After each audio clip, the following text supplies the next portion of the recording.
কাবা ঘরের একজন কালো ইমাম আছে, নাম ইমাম আল কালবানি। দেখছেন এই ইমামরে আপনারা? উনি লন্ডনে একটা ইন্টারভিউতে বলেছেন, আমার মায়ের বদদোয়া আমাকে কাবা ঘরের ইমাম বানিয়েছে। লন্ডনে একটা কনফারেন্সে উনি ইন্টারভিউ দিচ্ছিলেন। ওনাকে বলা হলো, কাবার সব ইমাম সাদা ইমাম, আপনি কালো মানুষ, কেমনি ইমাম হইলেন? উনি বললেন, আমার মায়ের বদদোয়া আজকে আমাকে কাবা ঘরের ইমাম বানিয়েছে।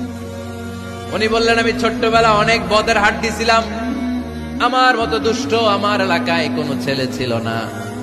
মানুষের গালাগালি, মারামারি, দুষ্টামি, ভাঙচুর, চেঁচামেচি, চিৎকার, বিশৃঙ্খলা আমার মতো কেউ বেশি করতে পারতো না। কিন্তু আমার মা ছিল অনেক বড় আল্লাহওয়ালা। আমার মা জানতেন আল্লাহর কাছে দোয়া করার কত বড় পাওয়ার। আমার মা যখন আমার উপর রেগে যেতেন, আমার মা জানতেন রাগের মাথায় বদদোয়া দিলে বদদোয়া কবুল হয়ে যাবে।